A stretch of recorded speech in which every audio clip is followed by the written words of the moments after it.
بسم الله الرحمن الرحيم. الحمد لله والصلاة والسلام على رسول الله وعلى آله وصحبه ومن والاه.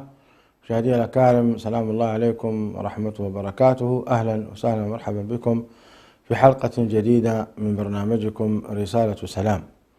ما زال الحديث قائما حول صفات المنافقين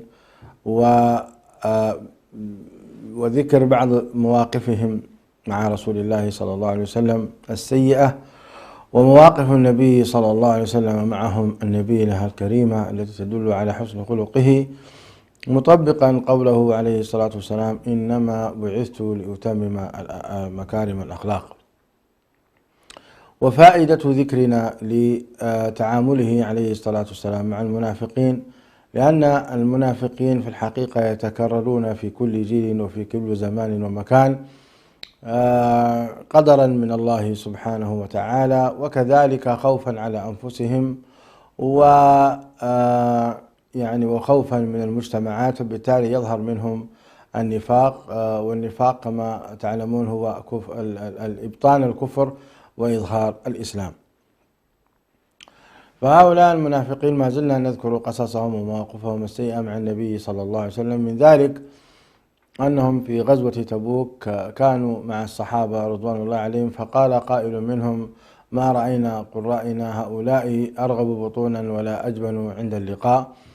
فذهب أحد الإخوة أو أحد الصحابة رضي الله تعالى عنه وأرضاه إلى النبي صلى الله عليه وسلم وأخبره بهذه المقولة، فنزلت في هذا الرجل وفي المنافقين: أبي الله وآياته ورسوله كنتم تستهزئون، لا تعتذروا قد كفرتم بعد إيمانكم، إن نعفو عن طائفة منكم نعذب طائفة بأنهم كانوا مجرمين. فهذا الاستهزاء هو صفة من صفات المنافقين في كل زمان ومكان. حتى زماننا هذا هم يستهزئون بالمطوعين، ويستهزئون بالمسلمين والمسلمات، ويستهزئون بالمحجبات، ويستهزئون بأهل الخير والفضل، ويستهزئون بالعلماء، ويستهزئون بكلماتهم وبمقالاتهم وبدروسهم، ويستهزئون بتوجهاتهم. هذا موجود. هؤلاء المنافقون يذكرون هذا في صحفهم وفي قنواتهم وإعلامهم، ويتحكمون في المسلمين وفي العلماء كما ذكرت لكم. وكان عقوبتهم أن الله تعالى قد أنزل فيهم آيات تتلى إلى قيام الساعة: قل أبي الله وآياته ورسوله كنتم تستهزئون. ومعلوم عند أهل السنة والجماعة أن من استهزأ بشيء من كتاب الله أو بشيء من سنة رسول الله صلى الله عليه وسلم يكفر إجماعا، ولا خلاف في ذلك. الاستهزاء بالدين دليل على كفر وبغض هذا الشخص، أن يستهزأ بدين الله تبارك وتعالى، فعليه أن يتوب، وإلا فالحكم عليه أن يضرب عنقه، نعم، كافرا مرتدا. فهؤلاء المنافقين لما وصل هذا الخبر إلى النبي صلى الله عليه وسلم ذهبوا إليه ويقولون له: إنما كان حديث الركب يا رسول الله، إنما كنا نخوض ونلعب. والنبي عليه الصلاة والسلام يسير والمنافق يمسك بزمام ناقة النبي صلى الله عليه وسلم، والحجارة تضربه وتؤذيه، ومع ذلك النبي عليه الصلاة والسلام لا يكرر إلا قوله تعالى: أبي الله وآياته ورسوله كنتم تستهزئون، لا تعتذروا قد كفرتم بعد إيمانكم. فهذا كان استهزاء برسول الله صلى الله عليه وسلم وبالصحابة وبالله سبحانه وتعالى من قبل. لماذا كان الاستهزاء بالله وبرسوله رغم أن الاستهزاء وقع بالصحابة؟ لأن الصحابة رضوان الله عليهم ما التزموا بهذا الدين ولا استقاموا، ولا تحجبت المرأة فلبست حجابها، ولا أعفى الرجل لحيته، ولا قصر ثوبه، ولا عمل بسنة السواك، ولا التزم بالصلوات الخمس، والتزم أيضا بالطاعة، ولم يأكل حراما إلا طاعة لله تبارك وتعالى، وعملا بما هو في كتاب الله وبما نزل على لسان رسول الله صلى الله عليه وسلم. فمن استهزأ بشيء من هذه الأمور يكون قد استهزأ بالله الذي أنزل الكتاب أصالة. وأيضا يكون استهزأ برسول الله صلى الله عليه وسلم الذي أنزل عليه هذا الخير وهذا العلم. فبالتالي كل من استهزأ بشخص من أجل دينه فإنه يكفر ويرتد والعياذ بالله، ويلزمه التوبة والعودة والاستغفار. أما من استهزأ بالشخص بعينه لكونه مثلا يعني سمينا نحيفا أعرجا أعور، صفة في ذاته، فهذا لا شك أنه منكر ولا شك أنه إثم، ولكنه لا يكون حكمه حكم الاستهزاء والكفر والعياذ بالله. وهكذا كانت هذا كان أيضا موقف من مواقفهم التي يفضحهم الله سبحانه وتعالى. ولذلك الصحابة رضوان الله عليهم كانوا لا يتحملون أن يسمعوا مثل هذه الأمور التي تدل على الكفر والردة، فإنهم كانوا يعلمون ذلك فورا يبلغون رسول الله صلى الله عليه وسلم حتى لا ينزل عليهم القرآن. وقد نزل عليكم في الكتاب أن إذا سمعتم آيات الله يكفر بها ويستهزأ بها فلا تقعدوا معهم إنكم إذا مثلهم إن الله جامع المنافقين والكافرين في جهنم جميعا. ذلك تخيفهم هذه الآية الصحابة رضوان الله عليهم. فلا يجوز للمسلم أن يجلس في مجلس يستهزأ بدين الله ويسخر بالدروس العلمية ويسخر بالمشايخ والعلماء ويسخر بطاعة الله سبحانه وتعالى. لا يجوز للمؤمن أبدا أن يجلس. إن استطعت أن تقدم فيهم شكوى إن كان البلد بلدا إسلاميا يحكم بطاعة الله فافعل، وإن لم تكن تستطيع فقم من هذا المجلس بعد أن تنكر عليهم وتخوفهم بالله سبحانه وتعالى. فإن أشد ما يكون على المنافقين أن تخوفهم بعذاب الله تبارك وتعالى ابتداء من هذه الدنيا ومرورا بالقبر، ثم يكون وضعهم والعياذ بالله في الدرك الأسفل من النار يوم القيامة. فالواجب على المؤمن أن يذكرهم بهذا الموقف. من مواقفهم السيئة التي اتخذها النبي صلى الله عليه وسلم معهم لمواجهتهم هدم أماكن تجمعاتهم. لديهم أماكن يجتمعون فيها، ومن ذلك مسجد ضرار. بنوا مسجدا ضرارا من أجل أن يفرقوا بين المسلمين. قال الله تعالى: والذين اتخذوا مسجدا ضرارا وكفرا وتفريقا بين المؤمنين وإرصادا لمن حارب الله ورسوله من قبل ولا يحلفن إن أردنا إلا الحسنى والله يشهد إنهم لكاذبون. لا تقم فيه أبدا. لمسجد أسس على التقوى من أول يوم أحق أن تقوم فيه أناس يحبون أن يتطهروا والله يحب المطهرين. هكذا نهى الله سبحانه وتعالى نبيه أن يقوم ويصلي في هذا المسجد الذي بني من أجل كفرا ومن أجل يعني تفريقا بين المؤمنين، حتى يكون هذا مجتمع للمنافقين يحيكون فيه المؤامرات ويدبرون فيه المنكرات ضد رسول الله صلى الله عليه وآله وسلم. فأمر النبي عليه الصلاة والسلام في هذا المسجد فهدم وأحرق. والمقصود المسجد أسس على التقوى من أول يوم هو مسجد قباء.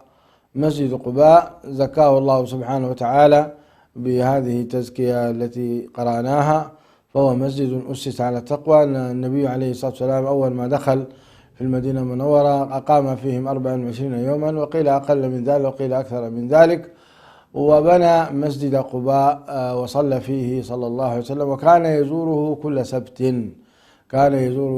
سبت ويقول من خرج من بيته متطهرا وصلى ركعتين كانت له كأجر عمرة. نعم. وحقيقة في موقف مسجد ضرار نستفيد منه فوائد كثيرة، منها أن اتخاذ المسجد الذي يقصد به الضرار لمسجد آخر بقربه أنه محرم، وأنه يجب هدم مسجد الضرار الذي طلع على مقصود أصحابه. نعم. رغم وجود مساجد قريبة، فبناء مسجد بهدف الإضرار بالجماعة الآخرين أو الإضرار بالإمام أو الإضرار بالحي نفسه، فإن هذا لا يجوز بناؤه، عليه يهدم.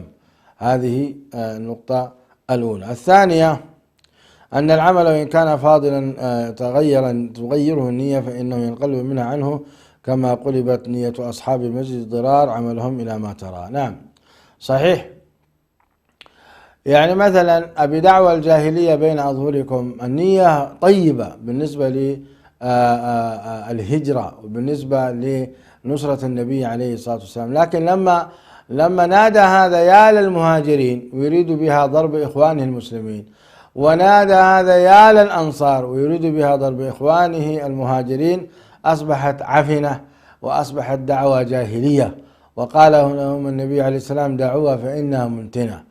وهنا أيضا لما كان هذا المسجد يراد به التفريق بين المؤمنين، ويراد به إرصادا لمن حارب الله ورسوله، ويراد به مكان تجمعات من أجل أن يحيكون فيها المؤامرات ضد رسول الله صلى الله عليه وسلم بهذه النوايا السيئة، أصبح هذا المسجد ليس مسجدا وإنما وكرا لضرب الإسلام والمسلمين، فلذلك أمر الله بهدمه ونهى نبيه صلى الله عليه وسلم أن يصلي فيه. نعم.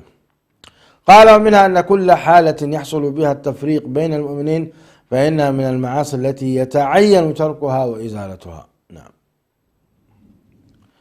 وكذلك النهي عن الصلاة في أماكن المعصية. في أماكن المعصية لا يجوز الإنسان أن يصلي فيها، يجب عليه أن يبتعد ويذهب إلى الأماكن الطيبة، كأن تكون الأرض مغتصبة وهو يعلم أنها مغتصبة، فإذا هنا أقام مسجدا وصلى وكأنه رضي بهذا الاغتصاب، وعليه أن يبتعد ولا يصلي في هذا المكان.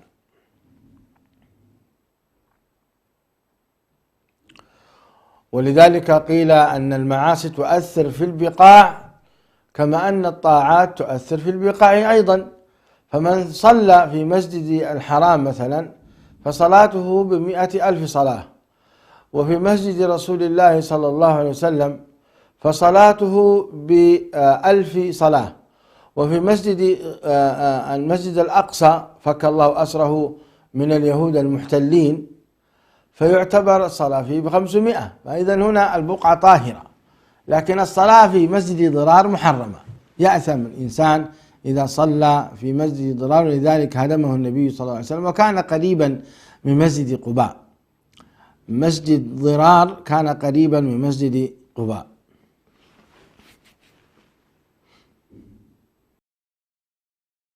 مشاهدي الأكارم، عدنا والعود أحمد، السلام عليكم. كنا نتحدث عن مسجد ضرار والذي نهى الله عز وجل فيه نبيه صلى الله عليه وسلم. وهنا أيضا في زمننا هذا من أمثال مسجد ضرار القاعات والفنادق التي يعمل فيها بالمؤتمرات ضد الإسلام والمسلمين، ويعمل فيها اجتماعات أو أماكن تجمعاتهم في بعض المقاهي وفي بعض الأماكن التي يتواجدون فيها كمثلا قاعات الاجتماعات وما إلى ذلك. فهذا يحرم حقيقة الجلوس فيها ومزاولتها أو الاستفادة منها واستئجارها طالما يحاك بها في هدم الإسلام والمسلمين. ولا يأتينا قائل يقول ما دخل الفندق وما دخل، لأن هذا الفندق أذن لأن تقام فيه مؤتمرات ضد الإسلام والمسلمين وتحاك فيه الجرائم.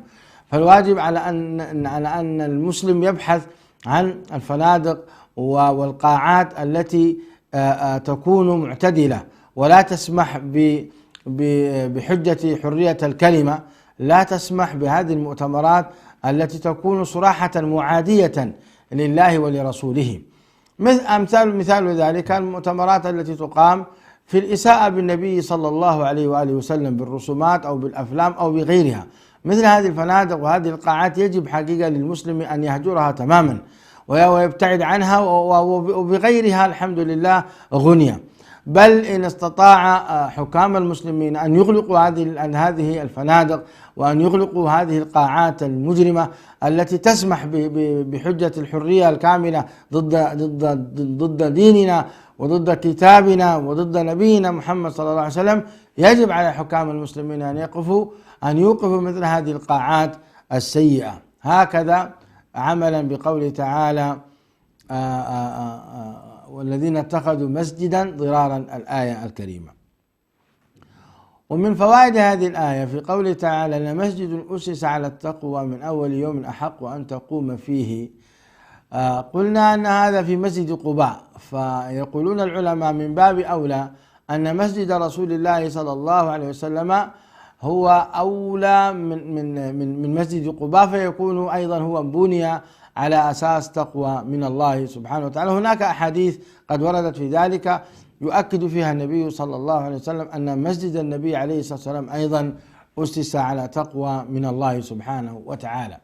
وهذا أيضا يبشرنا بأن أي عمل مبارك يؤسس على تقوى من الله، سواء كان مسجدا أو جامعة أو مدرسة أو مؤسسة خيرية أو حتى منزل من المنازل، وهو يقرأ قوله تعالى وقل رب أنزلني منزلا مباركا وأنت خير المنزلين، فإن الله يبارك هذا المكان ويكون نفعه متعدي. وقد رأينا ولله الحمد كثيرا من الجامعات والمدارس والمعاهد إلى يومنا هذا وهي تصدر لنا من العلماء والحفظة لكتاب الله ومن العباقرة والأطباء والمهندسين وغيرهم، لأنها أسست على تقوى من الله.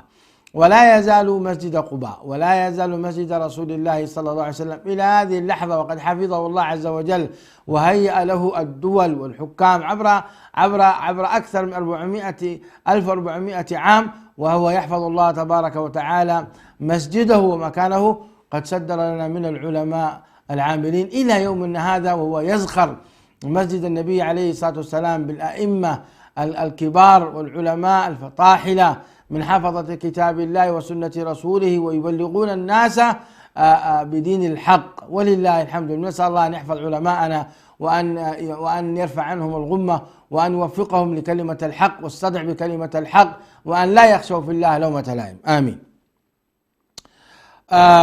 فهكذا المسجد النبوي الشريف يعتبر من المساجد العظيمة التي أمر الله سبحانه وتعالى أن يبنى فيها.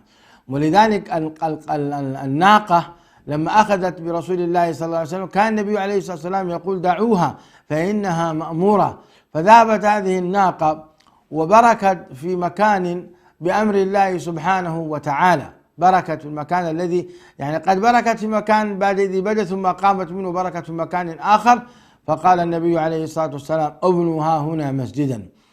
ولما بنوا مسجد النبي عليه الصلاة والسلام العجب العجاب أن هذا المسجد لما حددت قبلته وحددت أيضا المساجد الأخرى للصحابة في مسجد بني سلمة ومسجد ما يسمى اليوم بقبلتين ومسجد قباء وغيرها، وجدوها منحرفة عن القبلة يمنة أو يسرة، إلا المسجد النبوي الشريف وجدوه سنتر متجه تماما بالدقة إلى المسجد الحرام. فمن الذي أعلم هذه الناقة ومن الذي أخبرها بأن القبلة ستكون إلا أن يكون الذي خلق الأرض وخلق السماوات ويعرف المواقع بدقة، إنه سبحانه وتعالى اللطيف الخبير.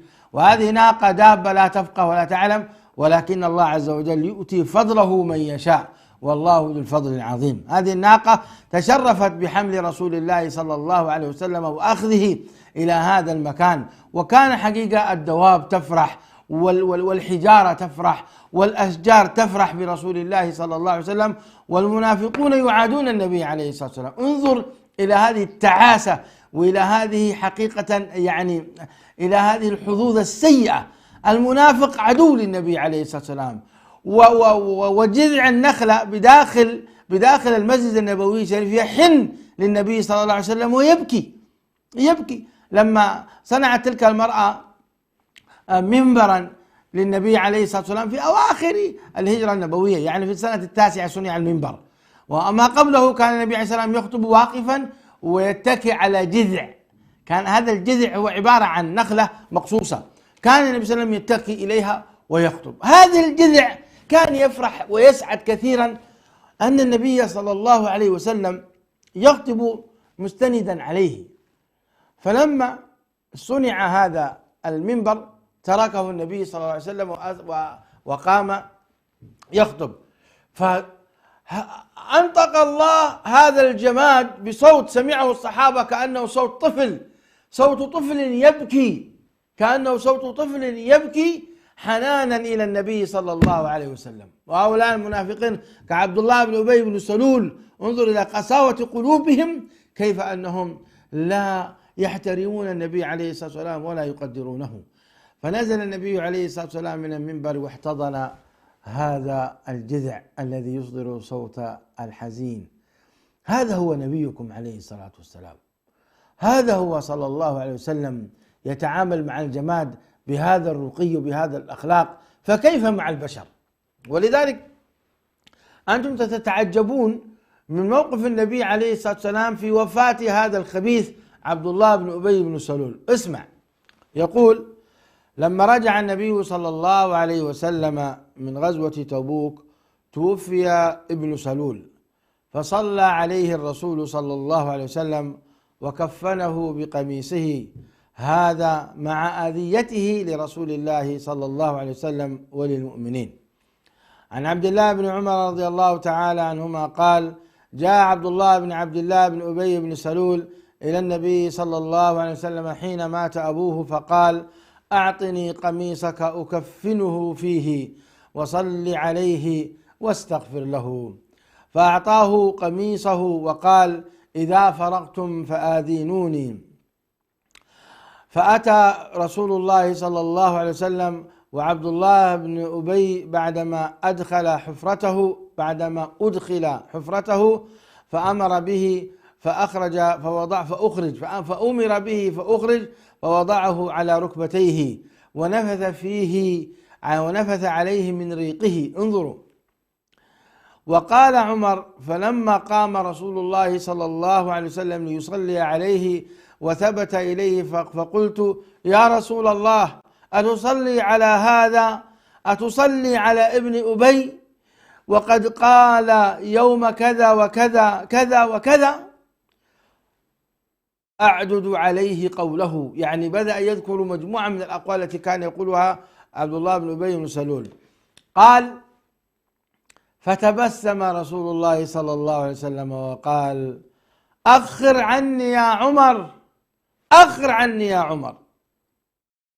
فلما أكثرت عليه قال: إني خيرت فاخترت، لو أعلم أني إذا زدت على 70 يغفر له لزدت عليها.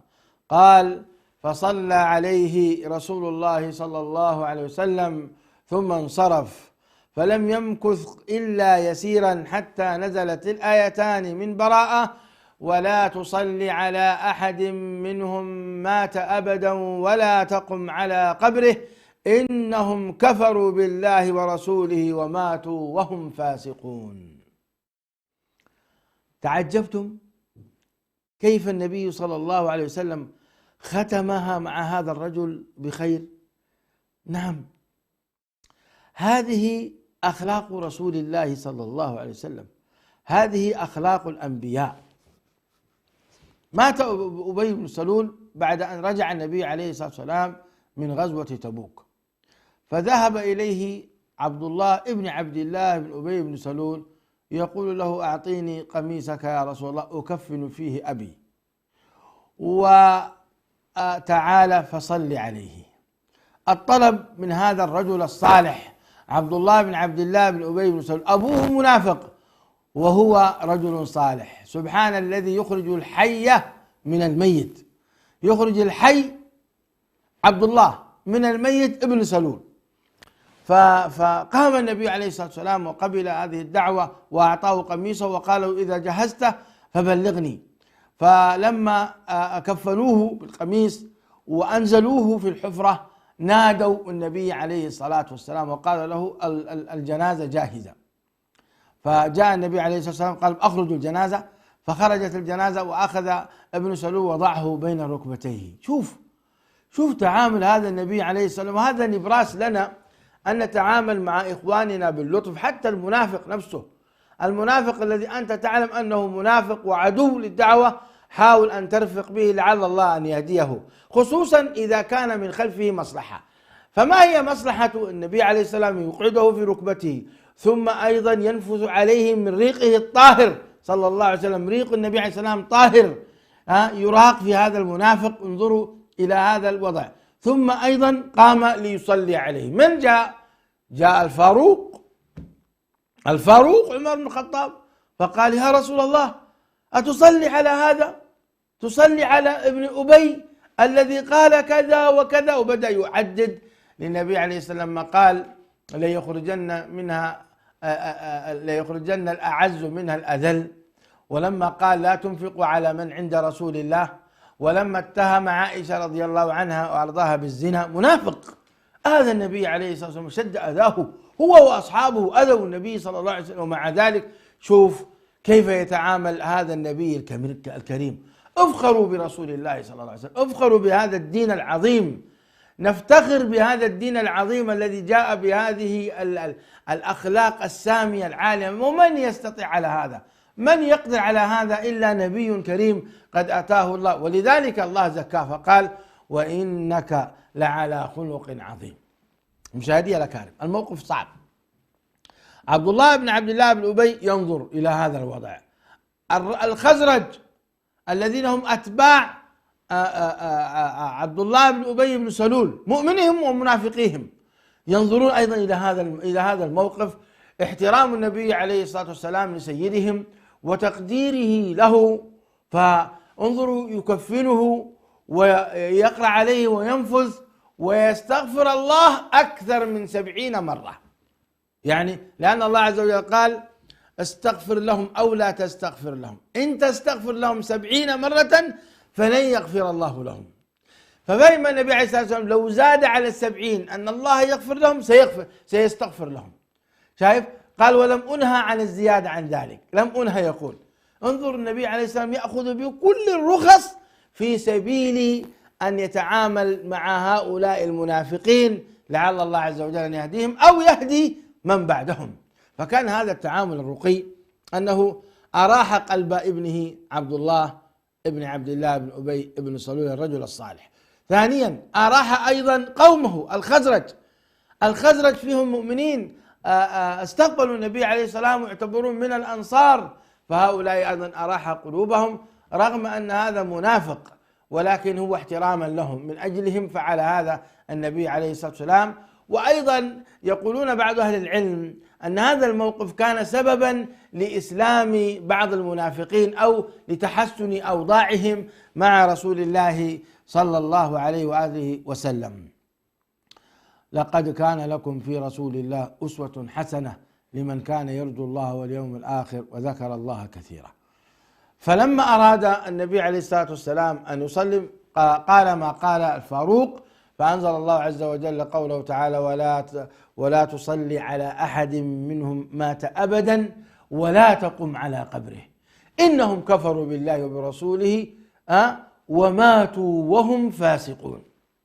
نعم، من هنا أخذ العلماء أيضا من كان يعني معروفا بالنفاق ومعروفا بأذيته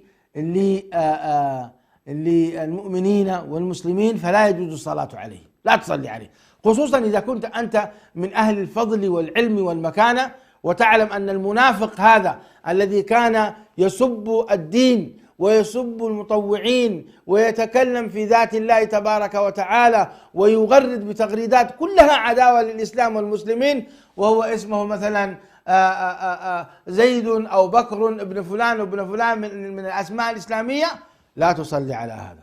إذا استطعت أن تلعنه فالعنه، نعم، إذا كان ظاهره واضح أنه منافق معلوم النفاق.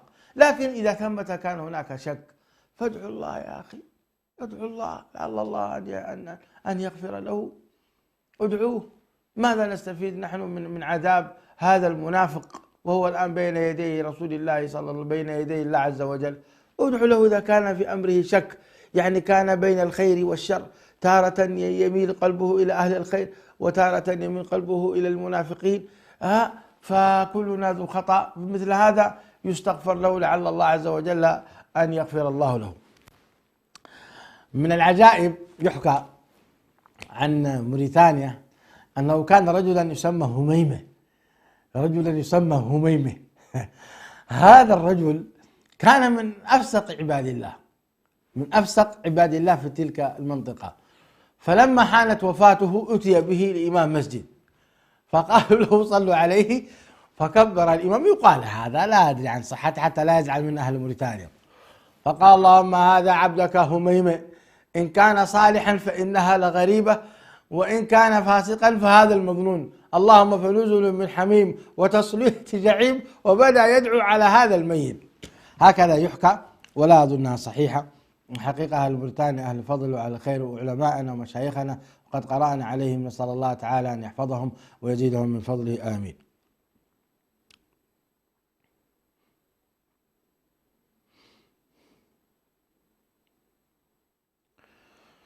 إخواني المشاهدين والمشاهدات، هذا كان موقف النبي صلى الله عليه وسلم مع عبد الله بن أبي بن سلول، وانتهى عهده وذهب.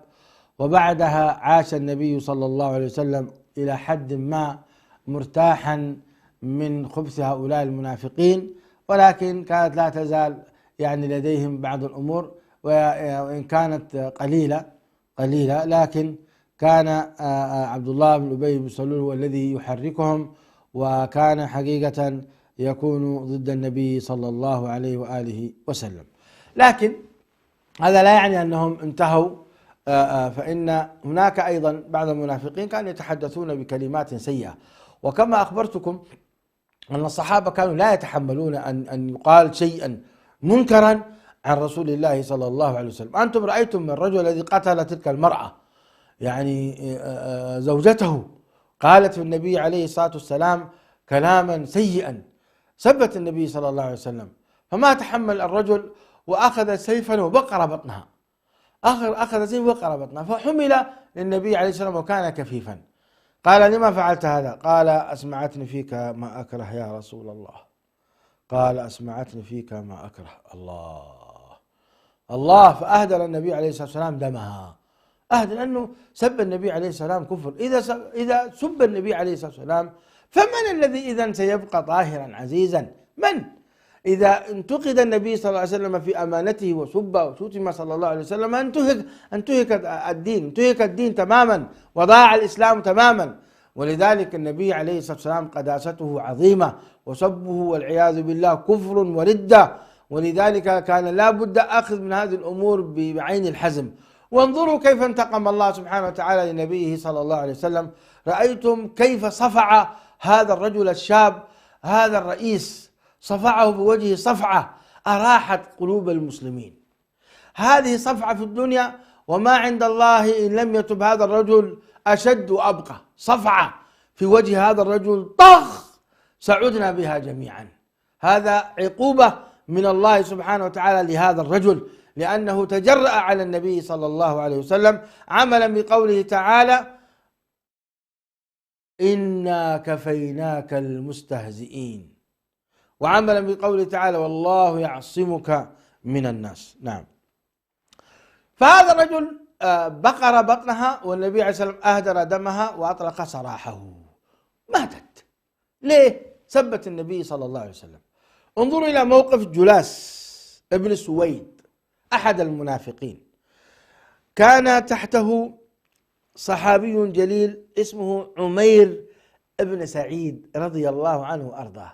هذا عمير كان يتيما صغيرا، وكان جلاس ابن سويد زوج أمه، فكان يحسن إليه، فتكلم بكلام سيء ضد رسول الله صلى الله عليه وسلم، وإنا لله وإنا إليه راجعون. خرب آخرته ودنياه. هذا الرجل خرب بهذه الكلمة آخرته ودنياه. فقال جلاس والله لئن كان محمدا صادقا لنحن شر من الحمير. أعوذ بالله. يعني النبي عليه الصلاة والسلام كاذبا؟ يا رجل ما تتقي الله ما تخاف، الآيات تتنزل عليكم، الأحاديث تتنزل عليكم، المعجزات ترونها من رسول الله صلى الله عليه وسلم. الرجل كان عليه الصلاة والسلام يرعى أغناما فنزل عليه الوحي ثم أصبح رسولا صلى الله عليه وسلم وآمن الناس به وقووه وأقام دولة. كل هذا ما عجبك وتقول النبي عليه السلام إن كان صادق فنحن حمير؟ نعوذ بالله من هذا الكلام. من سمع هذا الكلام؟ وهذا يقال في بيته.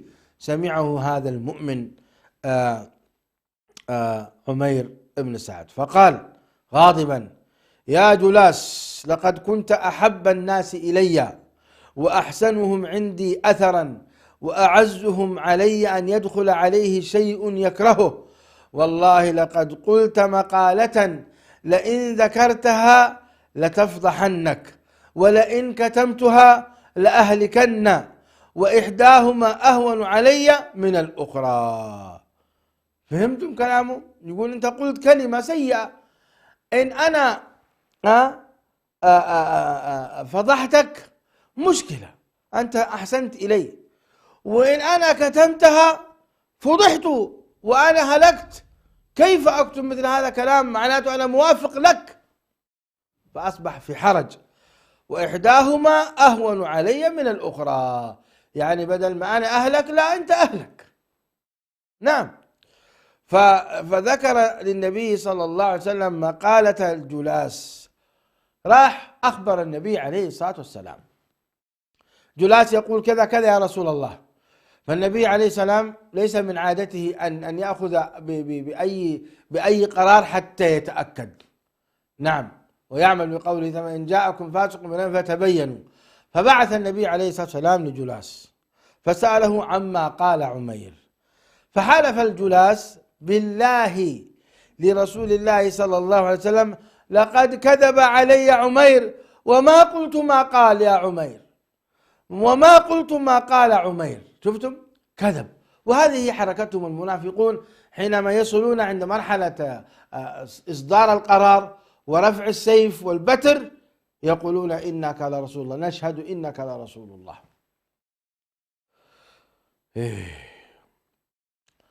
فقال له النبي، فقال عمير يرد على الجلاس والمجلس النبي عليه السلام: بلى والله قلته إلى الله. قال: بلى والله قلته فتب إلى الله، ولولا أن ينزل قرآن فيجعلني معك ما قلته. فجاء الوحي إلى رسول الله صلى الله عليه وسلم فسكتوا لا يتحرك أحد، وكذلك كانوا يفعلون لا يتحركون إذا نزل الوحي. نعم.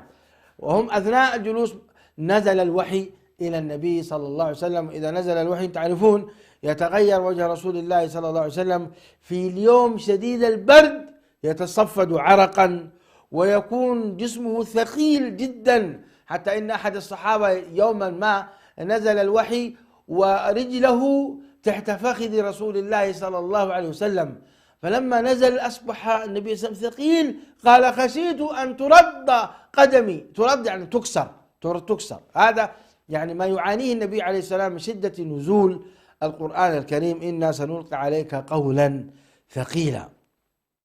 قال: فرفع عن رسول الله صلى الله عليه وسلم، أي طريقة الوحي رفع، يعني سري عنه صلى الله عليه وسلم. فأنزل الله عز وجل قوله تعالى: يحلفون بالله ما قالوا ولقد قالوا كلمة الكفر وكفروا بعد إسلامهم، ولقد قالوا كلمة الكفر وكفروا بعد إسلامهم وهموا بما لم ينالوا وما نقموا إلا أن أغناهم الله ورسوله من فضله فإن يتوبوا يك خيرا لهم وإن يتولوا يعذبهم الله عذابا أليما في الدنيا والآخرة وما لهم في الأرض من ولي ولا نصير. صدق الله العظيم. فقال الجلاس لما فضحه الله عز وجل قال: لقد قلته وقد عرض الله علي التوبة فأنا أتوب. فتاب إلى الله في تلك الجلسة فاعترف بذنبه وحسن توبته ولم يمتنع عن خير كان يصنعه إلى عمير بن سعيد.